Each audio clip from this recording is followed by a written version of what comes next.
o populație de aproximativ 350.000 de locuitori. Dorim astăzi să vă prezentăm un pic orașul și să aflăm opinia publică în ceea ce privește ecologia din acest oraș.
So, what's your opinion about this?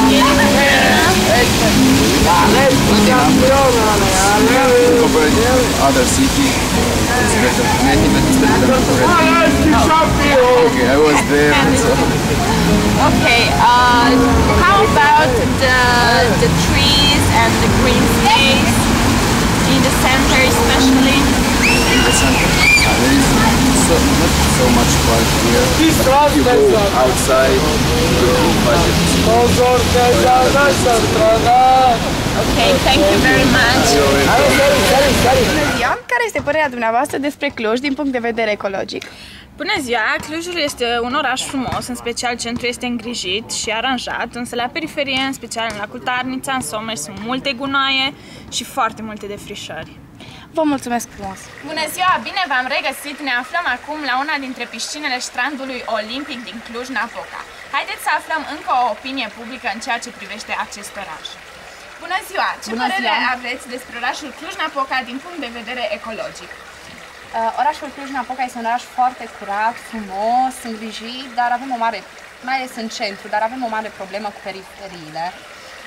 Nu se ține cont de regulile care sunt impuse în legătură cu defrișarea. Deși se defrișează masiv, nu sunt plantați puieți în locul copacilor care au fost defrișați. Da, este adevărat, mulțumim foarte mult! După cum ați observat, în general, locuitorii au o părere foarte bună despre orașul în care trăiesc. Însă, haideți să vedem ce se întâmplă la periferia acestuia.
ziua și bine v-am regăsit! Ne aflăm acum aproape de periferia orașului Cluj-Napoca, aflându-ne pe malul Someșului Mic, râul principal care traversează acest municipiu. După cum puteți observa, atât culoarea și profunzimea apei, cât și substanțele care se găsesc în acesta lasă de dorit, cu toate că centrul orașului este frumos și îngrijit.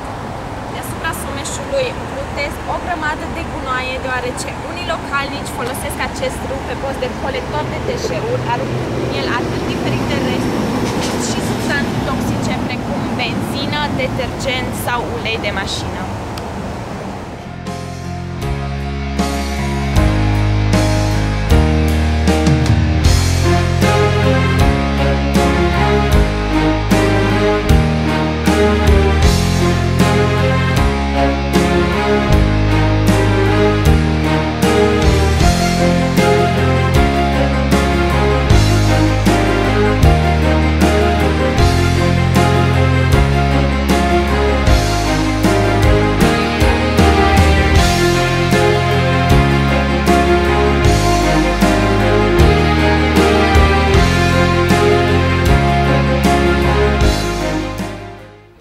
Dragi telespectatori, ne aflăm astăzi la periferia orașului Cluj-Napoca, unde o mare parte din pădurea de fapt a fost defrișată.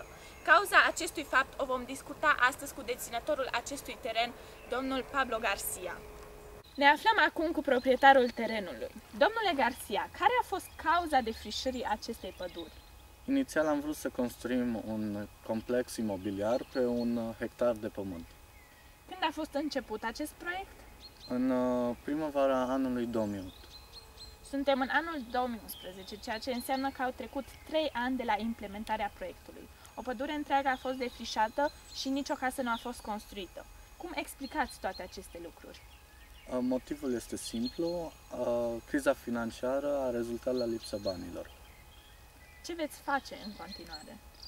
Dat fiind faptul că proiectul este abandonat, vom încerca să vindem terenul și să recuperăm banii investiți. Mulțumim! Și eu. După cum ați observat, din păcate, asemenea cazuri sunt frecvente la noi în țară și nu numai. Păduri întregi sunt defrișate în scop industrial, iar în final rămân abandonate și neutilizate. În urma acestui fapt, România își pierde pădurile.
reportaj vom trage o concluzie în urma celor prezentate.